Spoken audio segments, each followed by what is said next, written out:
but in 5 years they'll be equal. They're coming up. And you don't have to be that good with nuclear. You could have 1/20th what you have now and still do the damage that would be, that'd be so horrendous. But I announced that, based on his mention of nuclear, and it was really a stupid person that works for him mentioned the word nuclear, I moved a submarine or two, I won't say about the two, over to the coast of Russia, just to be careful, because we can't let people throw around that word. I call it the N-word. There are two N-words, and you can't use either of them. You can't use either of them. And frankly, if it does get to use, we have more than anybody else. We have better, we have newer, but it's something we don't ever want to even have to think about. But when somebody mentions it, that submarine started immediately thereafter. And it's just lurking, but I'm sure we're not going to have to use it. But it's an amazing, it's undetectable, totally. Ours is, theirs isn't. Theirs are totally detectable. We can detect them easily. We go right to the spot. But we have genius apparatus that doesn't allow detection. It doesn't allow detection at all by anybody above water or below water. It's incredible. We're way ahead of everybody in that and other things. As a result of the exciting renewal of the spirit of our armed forces, and that's what it is. It's really reaching that spirit, unprecedented heights. Over the past 8 months, new enlistments, I'm so proud of this, have surged to record highs, the highest we've ever had. And we used to have recruiting shortages. If you remember, about a year and a half ago, I was at the beginning stage of a campaign, and things came out that you couldn't get people to join the armed forces. And by the way, the police also. Fire department. I always put the fire department in because they're great. They're great. And I got 95% of their vote, too. That helps. When you get 95% of their vote, you always have to mention them. But they're great. And they're brave in our inner cities, which we're going to be talking about, because it's a big part of war now. It's a big part of war.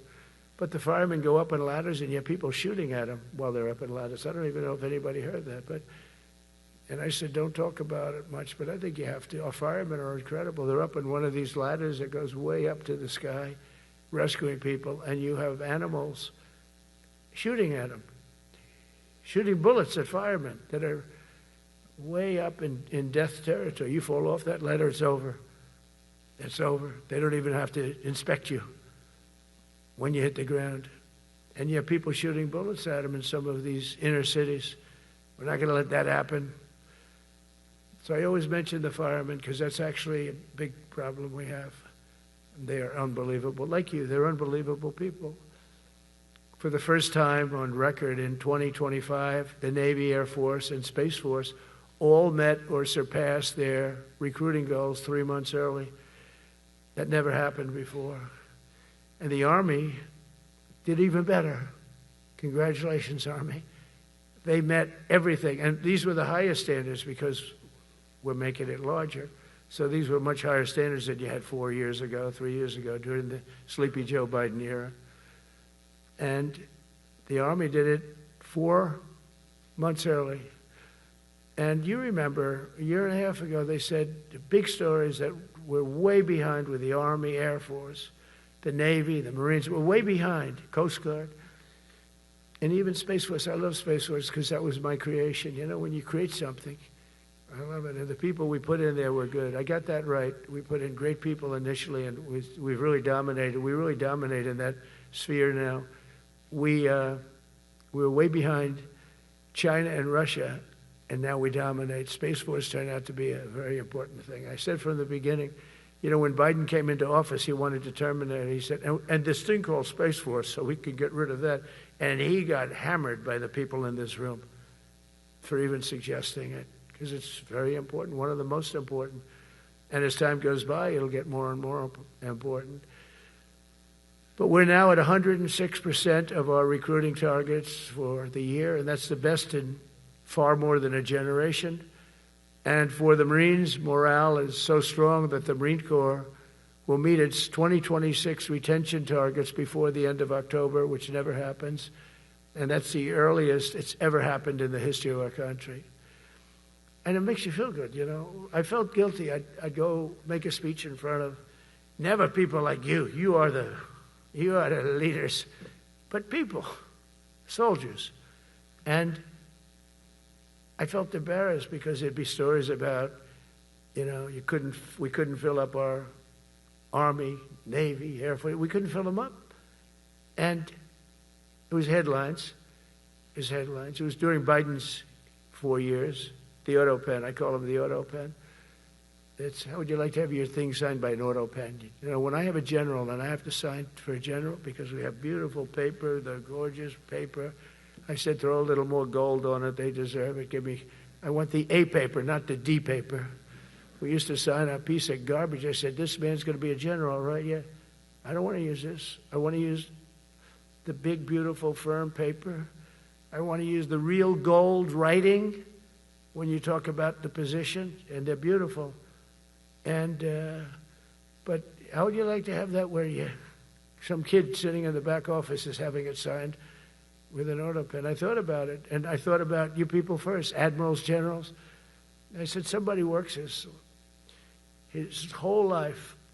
He gets into maybe the academies or wherever, but however you got there, and you go through years of work, and now you become an admiral or a general or whatever. And when you do, the President of the United States signs your commission, as you know, and that commission is beautifully displayed. And I sign it. Actually, I love my signature. I really do. Everyone loves my signature. But I signed it very proudly, and I always think to myself, how can you have an auto pen sign this? It's just so disrespectful. To me, it's just totally disrespectful. And it turned out that almost everything he did was signed by auto pen, except for when he gave his son, Hunter, pardon. He signed that one. And that's actually the worst signature I've ever seen. That was the bad. The auto pen looks much better. But as leaders, our commitment to every patriot who put on the uniform is to ensure that American military remains the most lethal and dominant on the planet, not merely for a few years, but for the decades and generations to come, for centuries. We must be so strong that no nation will dare challenge us, so powerful that no enemy will dare threaten us, and so capable that no adversary can even think about beating us. And we've had it recently. I had India and Pakistan were going at it, and I called them both. And in this case, I used trade. I'm not going to trade with you. Used to two nuclear nations, big nuclear. No, you cannot do that. I said, yes, I can. You go into this frickin' war that I'm hearing about. You know, actually, they just shot down 7 planes. 7 planes, it was starting. There's a lot of bad blood. And I said, you do this, there's not going to be any trade. And I stopped the war. It was raging for 4 days, but that was just the beginning. And we stopped it. It was a great thing. And the Prime Minister of Pakistan was here, along with the Field Marshal, who's a very important guy in Pakistan, and he was here 3 days ago. And I didn't even realize it as beautiful as he said it, but he said that to a group of people that were with us, 2 generals, but a group, he said, this man saved millions of lives because he saved the war from going on, and that war was going to get very bad, very, very bad. President Trump saved millions and millions of lives. That was a bad war. And I was very honored. I loved the way he said it. Susie Wiles was there. She said that was the most beautiful thing. But we saved a lot of them. Saved a lot of them.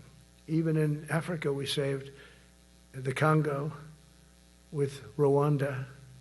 They've been fighting for 31 years, 10 million people dead. I got that one done. And very proud of it. So if this works out, we'll have 8 in 8 months. That's pretty good. Nobody's ever done that. Will you get the Nobel Prize? Absolutely not. They'll give it to some guy that didn't do a damn thing. They'll give it to a guy that wrote a book about the mind of Donald Trump and what it took to solve the wars. And he'll get the Nobel Prize will go to a writer. No, but well, let's see what happens. But it's be a big insult to our country. I will tell you that. I don't want it. I want the country to get it. But it should get it because there's never been anything like it. Think of it. So if this happens, I think it will. I don't say that lightly because I know more about deals than anybody. This is what my whole life was based on. And they can change, and this can certainly change. But we have just about everybody. We have one signature that we need, and that signature will pay in hell if they don't sign. I hope they sign for their own good and we create something really great. But to have done 8 of them is just like such an honor. And then we have Putin and Zelensky. The easiest one of them all. I said, that one I'll get done. I thought that was going to be first. The other was much harder, some of them. Azerbaijan this was going on for 36 years. They said, it's not solvable, sir. Don't do it. I said, I will do it. I will do it. And I got on the phone with the 2 countries. They were great. They were great. I knew immediately. I knew as soon as I started talking to them, we're going to solve that war. We did. Now they're so happy. Now they're friends. One said he's been president for 32 years, 22 years. He said, for 22 years, I did nothing but kill his people. They were in the room together at the Oval Office. And they started off spread like this. I have the beautiful Resolute desk. And one was here, and one was here. You couldn't get further away. That's the furthest I've ever seen 2 people in front of me. And as the hour went by, they got closer, closer, closer. And at the end of the hour, we had it done. And they hugged and hugged and hugged. And I said, that's so nice, and you're going to remain friends. And I spoke to them, one of them the other day. He said, no, he's now my friend. But for 22 years, he's been the head of Azerbaijan for 22 years. And the other guy, great guy too, 7. And you know that war, that was a war that was not solvable. He said for 7 years. The other one said for 22 years. All I did was kill his people. That's all I've done. I said, well, we're going to put a stop to that. So we solved that. So it's a great thing. It's a great feeling. You're saving Kosovo and Serbia. You're saving so many lives doing this if you can do it. But our people deserve nothing less than the very best, and we're never going to let them down. And if we can solve wars instead of you having to fight wars, wouldn't that be wonderful, right? Wouldn't that be wonderful? That's why one of the first executive orders I signed upon taking office was to restore the principle of merit. That's the most important word. Other than the word tariff. I love tariffs. Most beautiful word. But I'm not allowed to say that anymore. I said tariff is my favorite word. I love the word tariff. We're becoming rich as hell. We have a big case in front of the Supreme Court, but I can't imagine. Because this is what other nations have done to us. And we have, great legal grounds. But you still have a case. It would be very bad if something happened. But I said, my favorite word in the English dictionary is the word tariff. And people thought that was strange. And the fake news came over and they really hit me hard on it. They said, what about love? What about religion? What about God? What about wife, family? I got killed when I said tariff is my favorite word. So I changed it. It's now my 5th favorite word. And I'm okay with that. I'm okay with that. But they hit me hard. But it is. When you look at, we've taken in trillions of dollars. We're rich again. And there'll never be, when we finish this out, there'll never be any wealth like what we have. Other countries were taking advantage of us for years and years. You know that better than anybody. And now we're treating them fairly. But the money coming in is, we've never seen anything like it. The other day they had $31 billion that they found. $31 billion. So we found $31 billion and we're not sure from where it came. A gentleman came in, a financial guy. I said, well, what does that mean? He said, we don't know where it came. I said, check the tariff shelf. No, sir, the tariffs haven't started in that sector yet. I said, yes, they have. They started 7 weeks ago. Check it. Comes back 20 minutes later. Sir, you're right. It came from tariffs. $31 billion. That's enough to buy a lot of battleships, Admiral, to use an old term.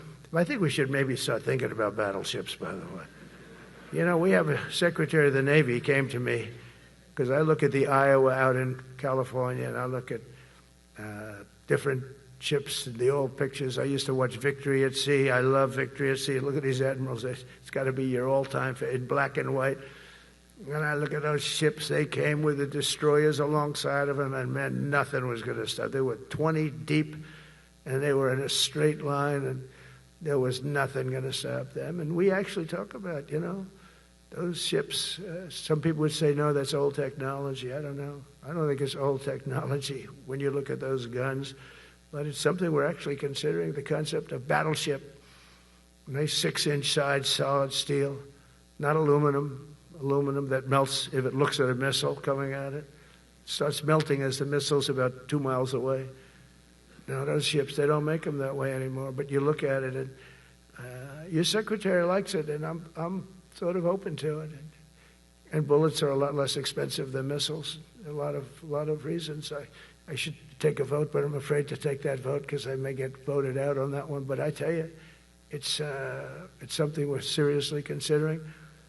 There were powers. There were big powers. They were just about as mean and scary as you could be.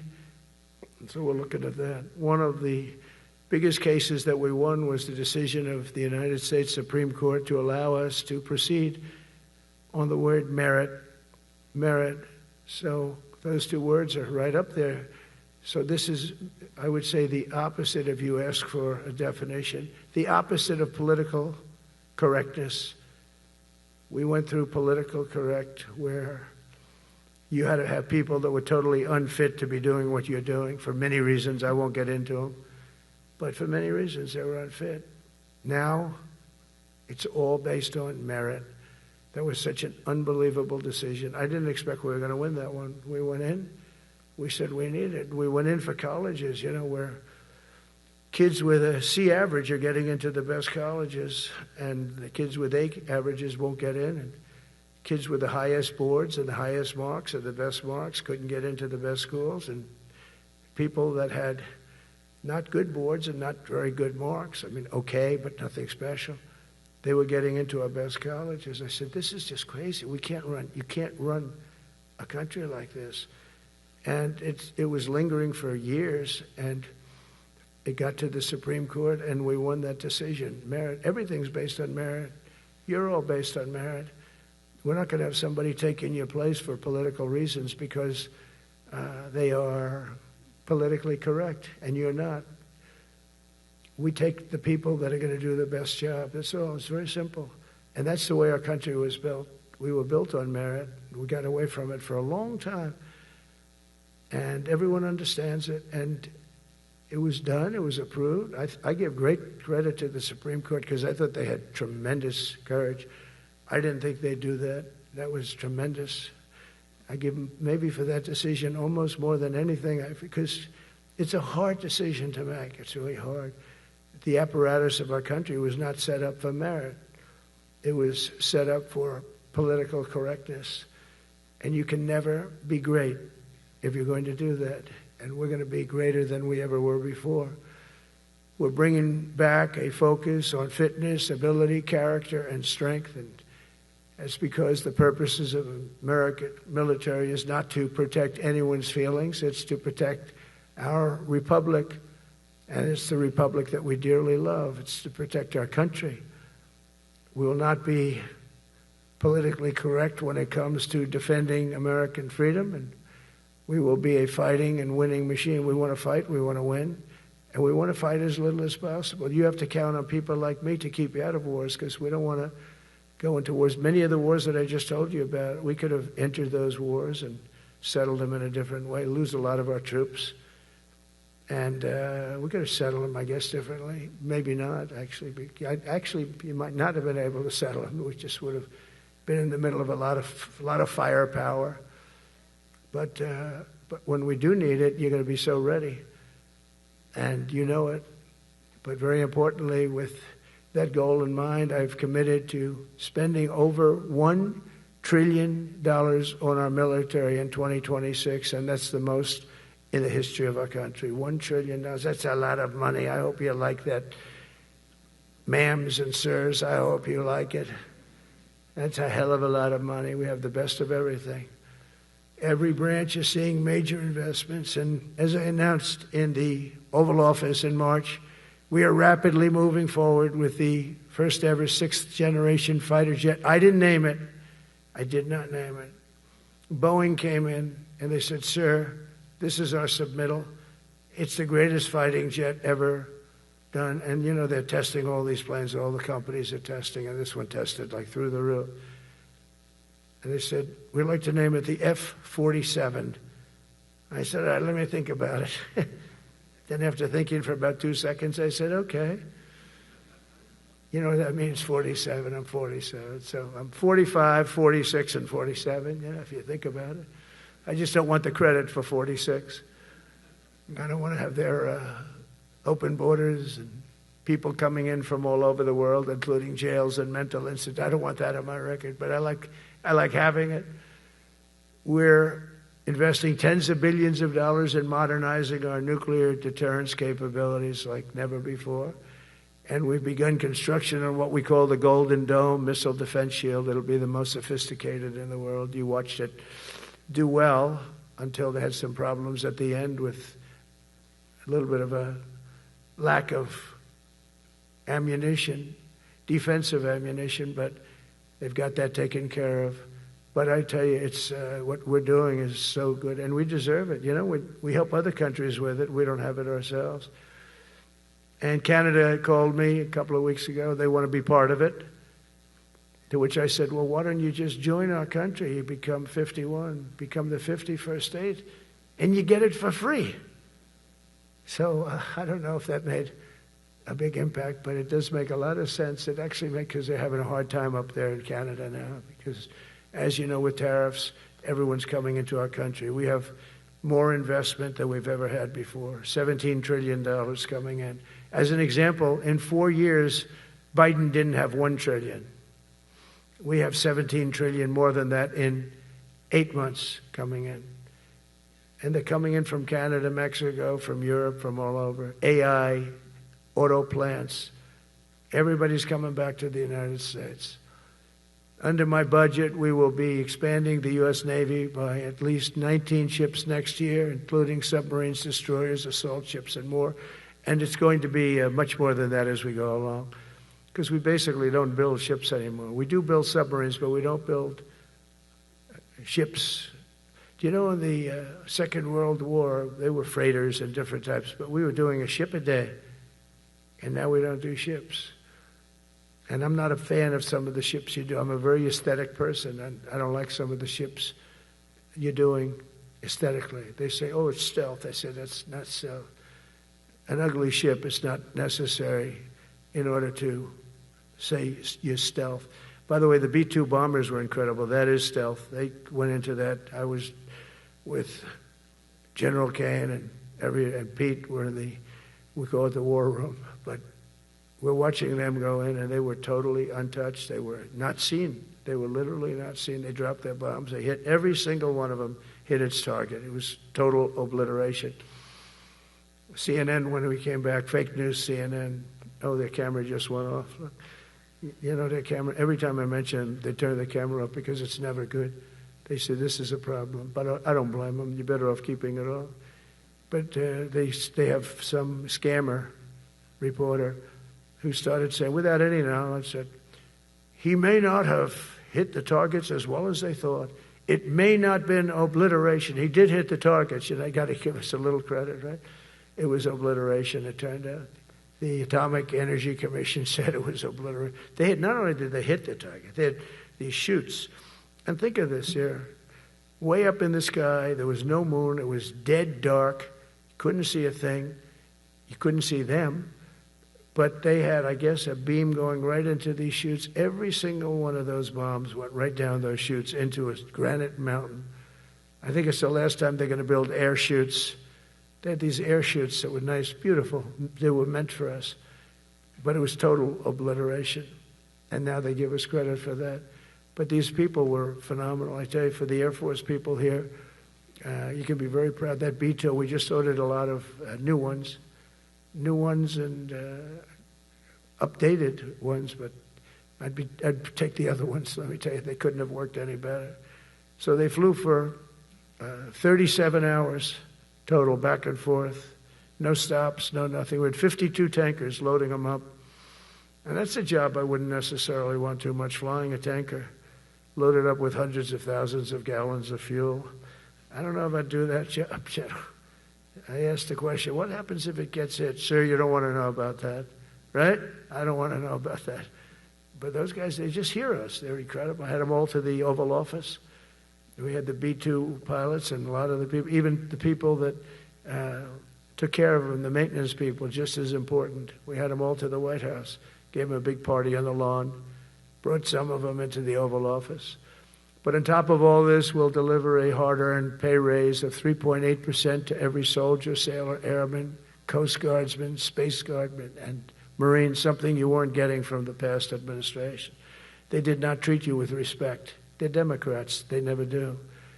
Not only are we rebuilding our great strength, but for the first time in years, my administration is actually using that strength to defend the core and vital interests of America. And very simply, we are putting America first. And I have since I've been elected. I've always put America first. It's sort of simple, you know, when you think. My campaign was run on common sense, and we did great. We got the highest numbers ever received in terms of districts. You know, they have it broken up, 2,500 versus 525. We won every swing state. We won the popular vote. We won everything. We won everything. You have to take a look at the map. It's almost entirely red, except there's a little blue line on each coast, and I think that's going to disappear too. We did really great, and part of it is because of our success with the military, the rebuilding of the military, the vote that I got from the military, and they're vicious people, you know, that we have to fight, just like you have to fight vicious people. Mine are different, a different kind of vicious, but they spread all these horrible, you know, they made up statements and said what I said about everything, but even about the military. But fortunately, the military didn't believe it. It's hard. You know, they make up a statement and they said, you say it. We had 25 people that said he never said that. 25. We had 25 affidavits. And they said, well, we're going with it anyway. You know, these sleazebags. And it's why the press is really losing all power, because people aren't believing it. We need an honest press. We need borders. We need borders. We need an honest press. We need fair elections. I mean, those three things. And we don't have an honest press. We have a really corrupt press. But we fight through the corrupt press. And the people understand you have to do this stuff a lot. You have to go on television a lot, because you can't get a fair shake if you're going to rely on somebody else. They don't understand. They've destroyed the image of media. Now is at the lowest point it's ever been. It's lower than Congress. Can you believe that? It's something. But together with many of you in the room, we've brought back the fundamental principle that defending the homeland is the military's first and most important priority. That's what it is. Only in recent decades did politicians somehow come to believe that our job is to police the far reaches of Kenya and Somalia, while America is under invasion from within. We're under invasion from within.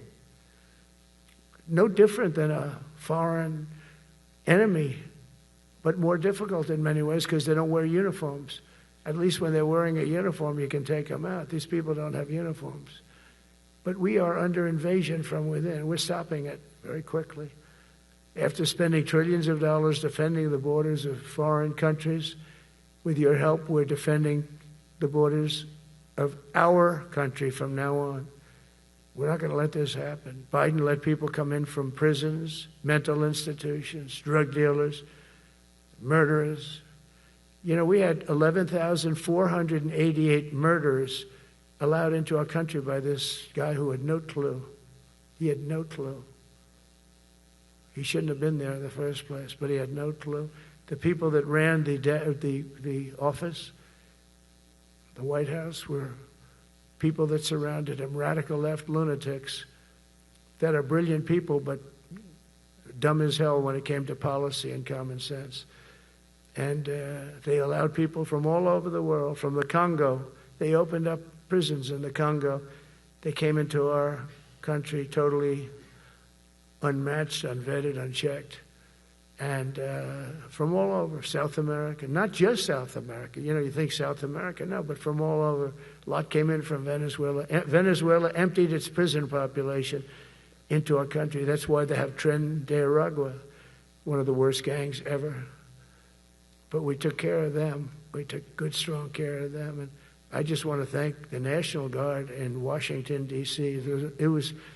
It's embarrassing to say this. Now I can say it because we solved it. But Washington, D.C. was the most unsafe, most dangerous city in the United States of America. And to a large extent, beyond. And beyond that. You go to Afghanistan, they didn't have anything like that. You go to countries that you would think there's problems, they didn't have that. And now Washington, D.C., after 12 days of serious, serious intensity, we took out 1,700 career criminals. If you have 5 career criminals, they can make your numbers look very bad because they'll commit many crimes a day. But we took out 1,700, and they took them out. There was no doubt who the boss was.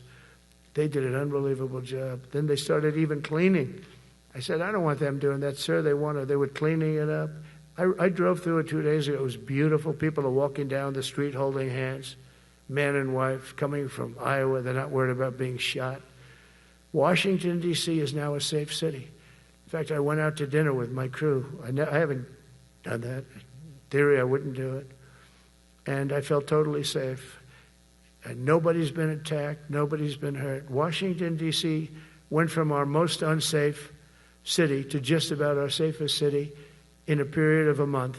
We had it under control in 12 days, but give us another 15, 16 days. It's perfect. And people other than politicians that look bad, they think, the Democrats run most of the cities that are in bad shape. We have many cities in great shape too, by the way. I want you to know that. But it seems that the ones that are run by the radical left Democrats, what they've done to San Francisco, Chicago, New York, Los Angeles, they're very unsafe places. And we're going to straighten them out one by one. And this is going to be a major part for some of the people in this room. That's a war, too. It's a war from within. Controlling the physical territory of our border is essential to national security. We can't let these people in. We had no people enter in the last 4 months. 0. Even I can't believe that. We had millions coming in, pouring in. 25 million all told. And of those 25 million, many of them should never be in our country. They would take their worst people and their people from prisons and jail, and they'd put them in a caravan and they'd walk up. CNN was interviewing one person. Oh, why are you coming? I want freedom. Good. Were you in jail? Yes. For what? Murder. He said, you had to see this anchor, a young woman. She's like, I couldn't believe. She'll probably lose her job. But because the left doesn't want to hear that. But we're running it based on common sense and based on love of our country. But I want to salute every service member who has helped us carry out this critical mission. It's really a very important mission. And I told Pete we should use some of these dangerous cities as training grounds for our military, National Guard, but military. Because we're going into Chicago very soon. That's a big city with an incompetent governor, stupid governor, stupid. They threw him out of his family business. He was so stupid. I know the family. He becomes governor. He's got money.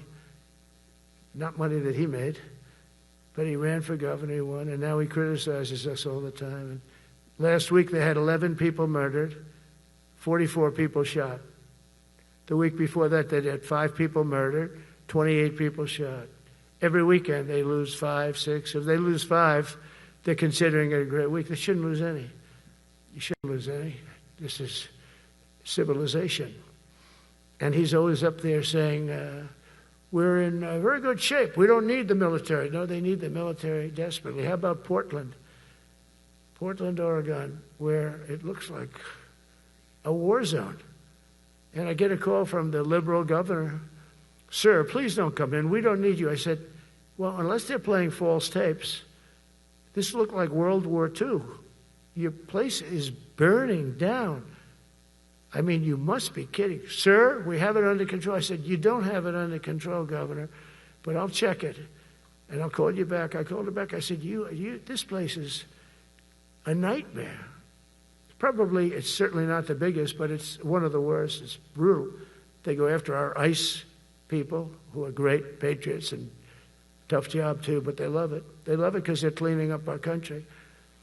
And so you look at some of the things where they took over parts of Seattle. They actually took over a big percentage of Seattle. Think of that. You remember that. That was a while ago. And I sent in the troops and they were gone as soon as I sent them in. Oh, when we send in the troops, if you have a real leader that says you got to do what you have to do, I put that out the other day. You got to do what you got to do because we don't want our people hurt as they stand by. I was watching during Biden, there were troops standing up like this, brave, standing up at attention, the way I should stand all the time. And I'm like this, and people are standing, and their mouth is this far away from their mouth, and they're spitting at them, and they're screaming at him. And that soldier standing there, he wants to knock the hell out of the person, but he's not allowed to do anything. So they just stand there and they get abused. And a woman was this far away from his face, and she starts spitting in his face, and he's not allowed to do anything. If it's okay with you, generals and admirals, I've taken that off. I say, they spit, we hit. Is that okay? I think so. They spit, it's a new thing. They spit, we hit. How about the cars where the cars are coming out? They get brand new cars, Border Patrol, ICE, beautiful, nice new cars. And they're driving along and they have to go through a gauntlet of rocks being thrown at the car. So here's this beautiful brand new car. By the time it goes 100 yards, it's destroyed. These guys have pretty good arms, some of them. And they're throwing bricks at full force into the window and into the car. It looks like it's a war zone. And I said, never let that happen again. From now on, if that ever happens, and I say it here, you get out of that car and you can do whatever the hell you want to do. Because those people are you can die from that. Those bricks go through the windows. You can die. They'd like it to. They'd like it to go through the window. But this was a couple of months ago. They just kept driving, and bricks are hitting the car. And I said, why aren't they stopping? Because they were under orders from the past administration, never stop. But that's different with us. We stop. And since I gave that order, we haven't had that problem. It's very interesting. It's amazing. It's just like in Venezuela. You've seen the boats going. We can't find any more boats. They're carrying drugs, massive. Every boat kills about 25,000 people. That's what they have. They had fentanyl mostly and a lot of other drugs. And we take them out, and we've taken out 4. And it's on air. Everybody gets to see it. Not that we like to do that, but every boat kills 25,000 on average. 20. Some people say more. You see these boats just stacked up with bags of white powder. That's mostly fentanyl and other drugs too. And now we have a problem. General Kane says, sir, there are no boats out there. Not even fishing boats. They don't want to go fishing. I don't blame them. There'll be no fishing today.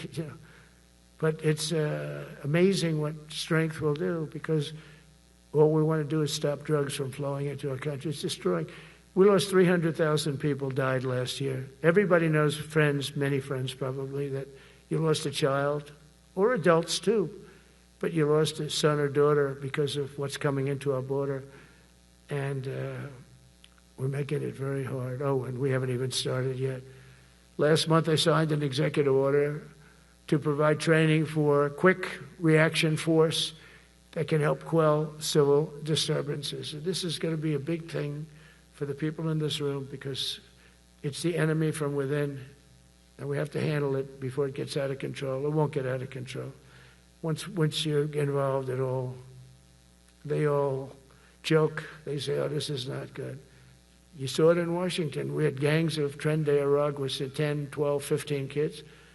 And these military guys walk up to them, and they treat them with disrespect, and they just got pounded. They just got pounded. The gang just pounded. Then thrown into paddy wagons and taken back to their country.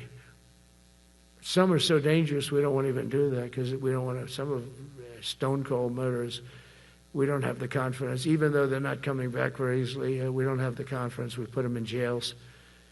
But these service members are following in a great and storied military tradition, from protecting frontier communities to chasing outlaws and bandits in the Wild West. And our history is filled with military heroes who took on all enemies, foreign and domestic. You know that phrase very well. That's what the oath says, foreign and domestic. Well, we also have domestic. George Washington, Abraham Lincoln, Grover Cleveland, George Bush, and others all used the armed forces to keep domestic order and peace. Many of our leaders used the military to keep peace. Now they like to say, oh, you're not allowed to use the military.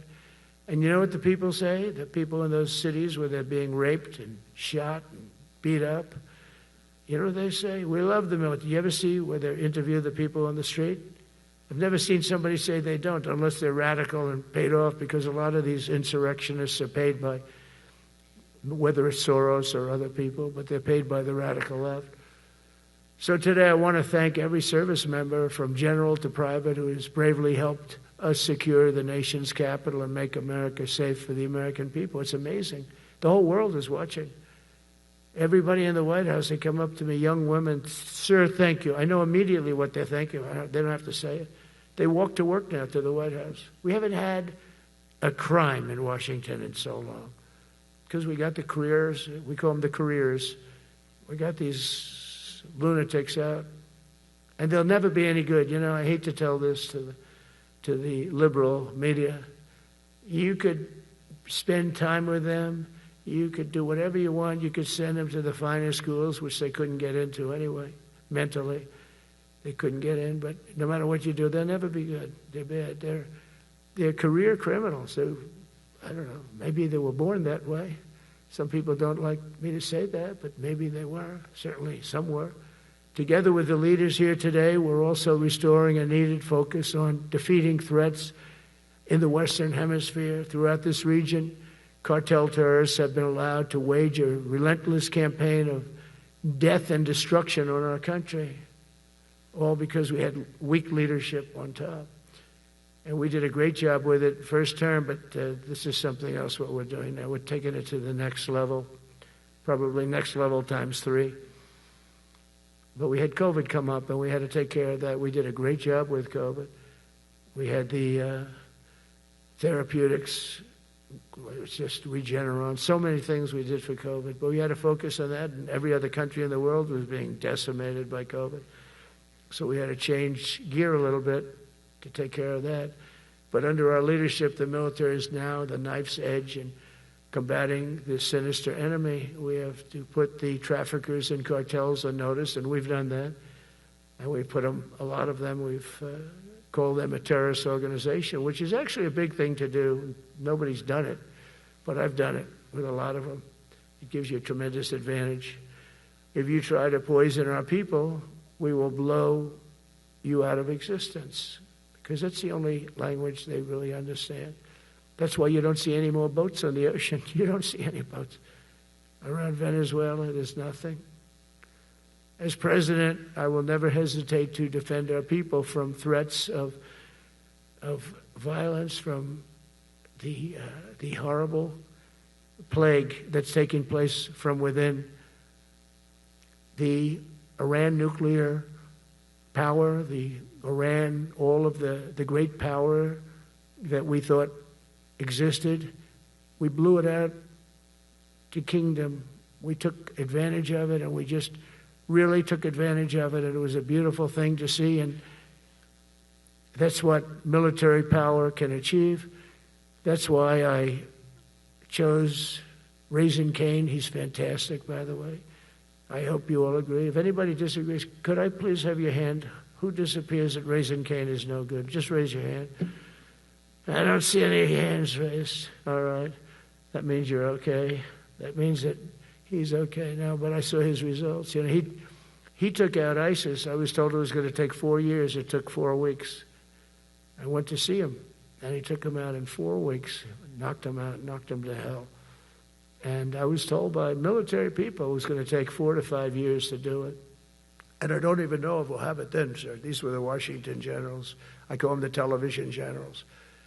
But Raising Cane did it in 4 weeks, took out 100% of the ISIS caliphate. As a result of these actions and many others since my inauguration, we're witnessing the triumphant return of peace through strength. We have great peace through strength. America is respected again as a country. We were not respected with Biden. They looked at him falling downstairs every day. Every day the guy's falling downstairs. He said, it's not our president. We can't have it. I'm very careful, when I walk downstairs like I'm on stairs, like these stairs. I walk very slowly. Nobody has to set a record. Just try not to fall, because it doesn't work out well. A few of our presidents have fallen, and it became a part of their legacy. We don't want that. You walk nice and easy. You don't have to set any record. Be cool. Be cool when you walk down, but don't pop down the stairs. So one thing with Obama, I had zero respect for him as a president, but he would bop down those stairs. I've never said, da-da-da-da-da-da, pop, pop, pop. He'd go down the stairs, wouldn't hold on. I said, it's great. I don't want to do it. I guess I could do it. But eventually, bad things are going to happen, and it only takes once. But he did a lousy job as president.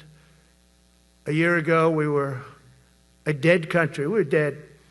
This country was going to hell. We were dead in every way, from immigration to military. We didn't have the weapons. We were given everything to Ukraine. We had nothing. And by the way, I have to tell you, now, as you know, I went over and I met with NATO, and NATO raised from 2 to 5, which everyone said 5% of GDP. Millions and now trillions of dollars are pouring in. They didn't pay the 2% because they know we were there to pay it. And now they paid the 5%. That's trillions of dollars. And we're not spending any money on that war, not 10 cents. We sell our equipment to NATO. NATO pays us for the equipment, and they give it to Ukraine or whoever they give it to. But they can keep it, but we're not involved. We have no money going out. Biden gave $350 billion. Not sustainable. $350 billion. And we have a war that should have never started. But we're not doing that anymore. So I just want you to know we're selling equipment. Our people are buying equipment. They are buying the equipment at full price, a fair price. So I don't want to say we're making money, because I don't want to be making money on a war. It's too many people dying. They're losing 7,000 soldiers a week. A lot of them are Russian soldiers, but between the two countries, mostly soldiers, by the way. Sometimes, in Kiev, they'll lob a missile in, or some drones in, kill some people. But mostly it's soldiers. Russia and Ukraine are losing 7,000 souls. And they're not American. They're not us. They're not you. We have a special obligation. But they're soldiers. They're young people. They leave their parents. They wave goodbye. And then 2 days later, they're blown up so unnecessarily. And so that's the primary reason I want to get it done. We got to get it done. It's crazy what's going on. That's the worst war that there's been since World War II. The number of soldiers that are being killed there is just crazy. From 5,000 to 7,000 soldiers die a week. Think of that. So I think we'll get that done. But that's turned out to be the toughest one. I'm so disappointed in President Putin. I thought he would get this thing over with. He should have had that war done in a week. And I said to him, you don't look good. You're 4 years fighting a war that should have taken a week. Are you a paper tiger? And it's a shame, but I think eventually we'll get that one done, just like in theory, I want to knock on wood, because you never know. It's like we're going to have the Middle East done, which is actually a much harder thing to do. I mean, thousands of years. But we have to get that war done. So now just think of it, we're a dead country. I was with the King of Saudi Arabia, a great guy. I was with the Emir of Qatar. I was with the great leadership of UAE. I was over there. We brought back $2 trillion and more. They ordered 200 planes, Boeings. They ordered so much, and they were great. But they all said essentially the same thing. They said, 1 year ago, you were a dead country, and now you're the hottest country anywhere in the world. We're the hottest country in the world right now. The absolute hottest country in the world. There's nobody even close. Putin said that to me. We met in Alaska, had a good meeting. Then he went back and started sending drones into Kiev. I said, I thought we had a good meeting. But it's one of those things. But we were a dead country a year ago, and now we're the hottest country anywhere in the world. Think of that. You can be proud of that. And you must have felt like hell when you have a wife or a husband at home, and you used to read the numbers that we can't get people to join the Army, Navy, Air Force, Marines, Coast Guard. You must have felt like, I have a job that nobody wants. That doesn't feel good. Well, now you have a job that is brimming over with people wanting it. They want it. And you're able to get a much higher quality because now you have your choice. You want so many. And we're going to have many, many people that aren't going to be able to join because of the fact that we don't need them at this moment. But think of it, what a difference that is from, I could just imagine 2 years ago, you're reading front page articles in the New York Times, of course, and Wall Street Journal. They always give us unfair stories. But they played it so big. They were playing it so big. Nobody wants to join the Army, the Marines, the Air Force. They don't want to join. They don't want to join the Coast Guard at all. Nobody wants to join. Nobody wants to join our police forces. Our police forces also. It almost went hand in hand. And I used to say, boy, I'm speaking in front of the military today, and it's embarrassing because I'm speaking in front of people who have a job that other people don't want, but now you have a job that everybody wants. So I think that has to make you feel good. It's one of the reasons I love being here today, because I wanted to say that. I have to say that. Everybody wants to be in the Army, the Navy, the Air Force, the Marines. If you think the Coast Guard and Space Force, our beautiful Space Force, it's a whole different world. And now they're signing up, by the way, seriously big numbers for the police.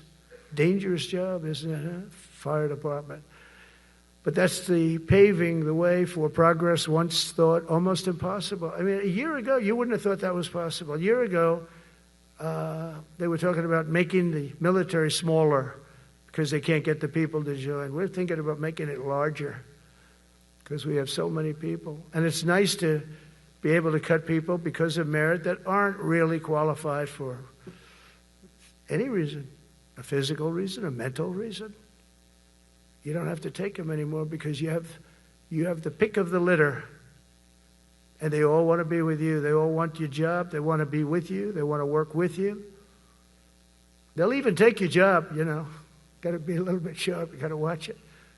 But everybody wants to be doing what you're doing now. What a difference. When I speak to you, and I can say that as opposed to a couple of years ago when I was talking to rooms where they were desperate to get people and they couldn't get them. What a difference a presidential election can make. That's all it is. It's just a presidential election. Yesterday at the White House, we put forward a plan for peace in Gaza. We announced it, and we're going to create something that was my idea, but unfortunately I got drafted.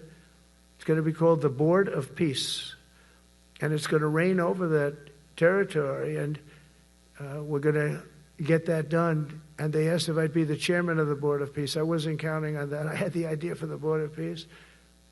But I said yes, and I guess because of that, every leader, everybody wants to be on the Board of Peace.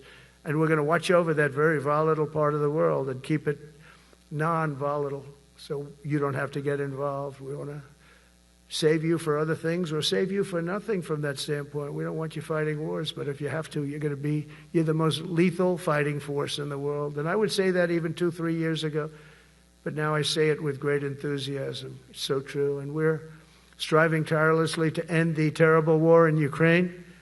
And as you know, we're also working hard to get the allies to share more of the burden of our defense. Much of that has really already taken place. But all NATO members have committed to the increase that I talked about. Think of that. That was unthinkable. It used to be 1%, then we got it up to 2% in my last term. And they did not like it. And now I got it to 5%, and I get along great with all of them. In fact, they call me the president of NATO. I said, I don't think so. But they're great.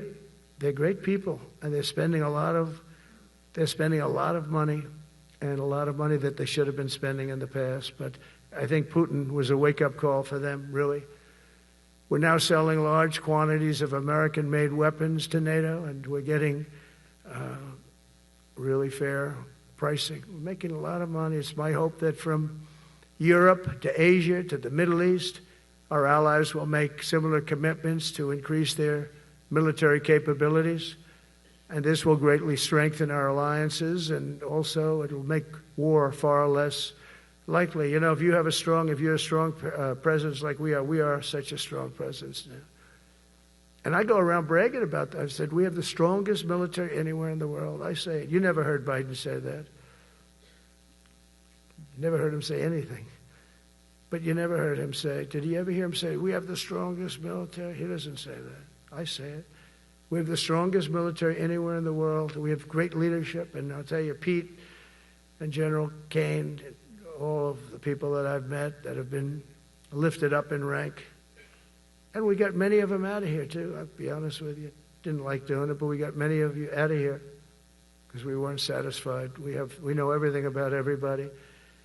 It'll also help the United States rapidly rebuild our defense industrial base. Each of you can play an important part in getting allies to do their part. So to that end, Secretary Hegseth will soon be announcing major reforms to streamline military acquisitions and expedite foreign military sales. We have tremendous numbers of countries that want to buy our equipment, and, you know, in many cases it takes too long. We're backlogged on all the equipment, which is something that's new to us a little bit. And I told those companies, you better get your ass going, because we're selling you a lot of equipment. We're getting countries to buy your equipment. You got to produce the equipment. Some of the countries, I'm not going to mention, but some of the countries are buying a lot. And that's a good thing. They're on our side 95%. I'll never say 100% because it can always turn, right? You know about that. But they're on our side.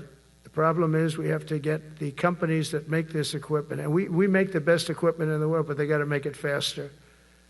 We have orders for the F-35. We have orders for everything. The new F-47. We have orders for everything. They got to make it faster. A lot faster. Ammunition they have to make faster. In the coming months, we'll be making even more historic announcements to fully embrace the identity of the Department of War. I love the name. I think it's so great. I think it stops wars. The Department of War is going to stop wars. If we are as ruthless and relentless as our enemies, the United States Armed Forces will be totally unmatched in the future. We have a group of enemies that are very ruthless and very smart, but they can't match us. They can't match us. They don't even come close to matching us.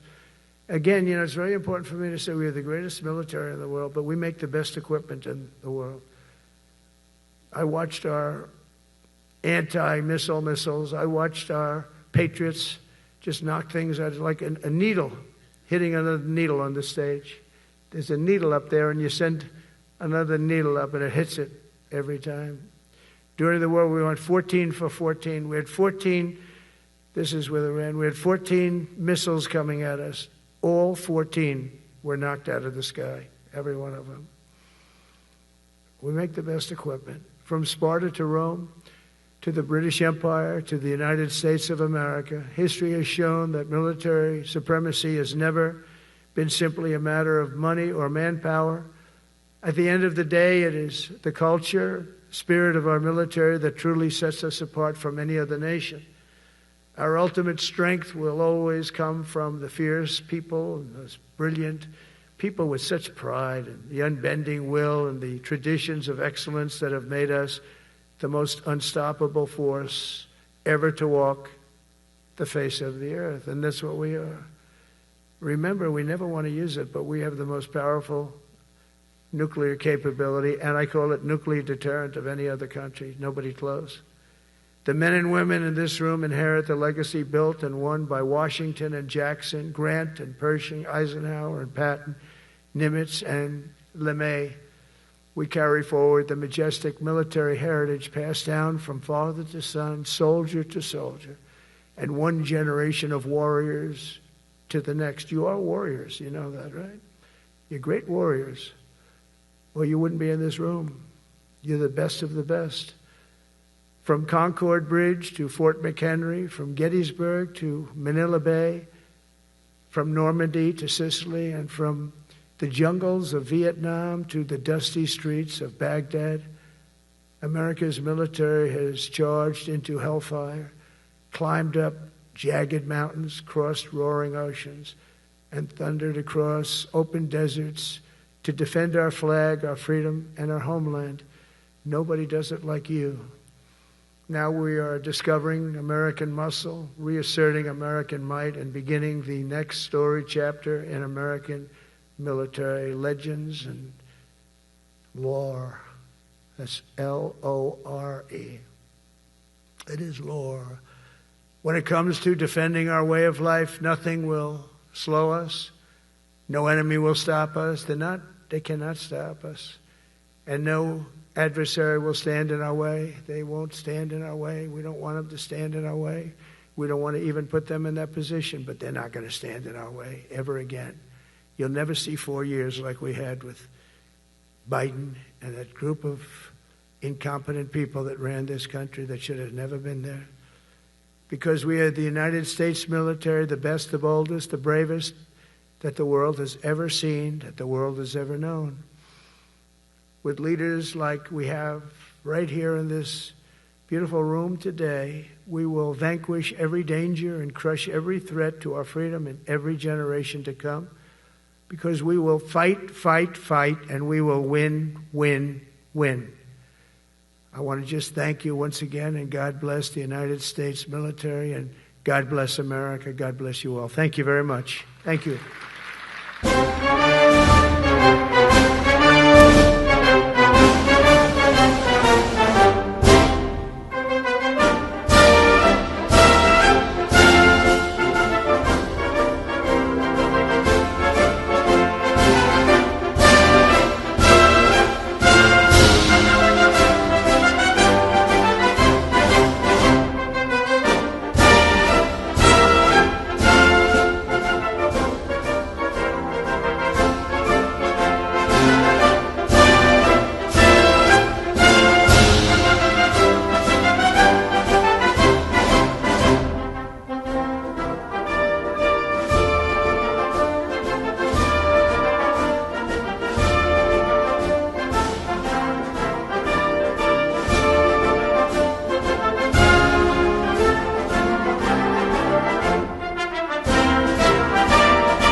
Ladies and gentlemen, please allow the combatant commanders and any 4-star with a detail to proceed out first, and we will begin pulling up the buses. Please remain in your seats until all the 4-star with details leave first. Thank you.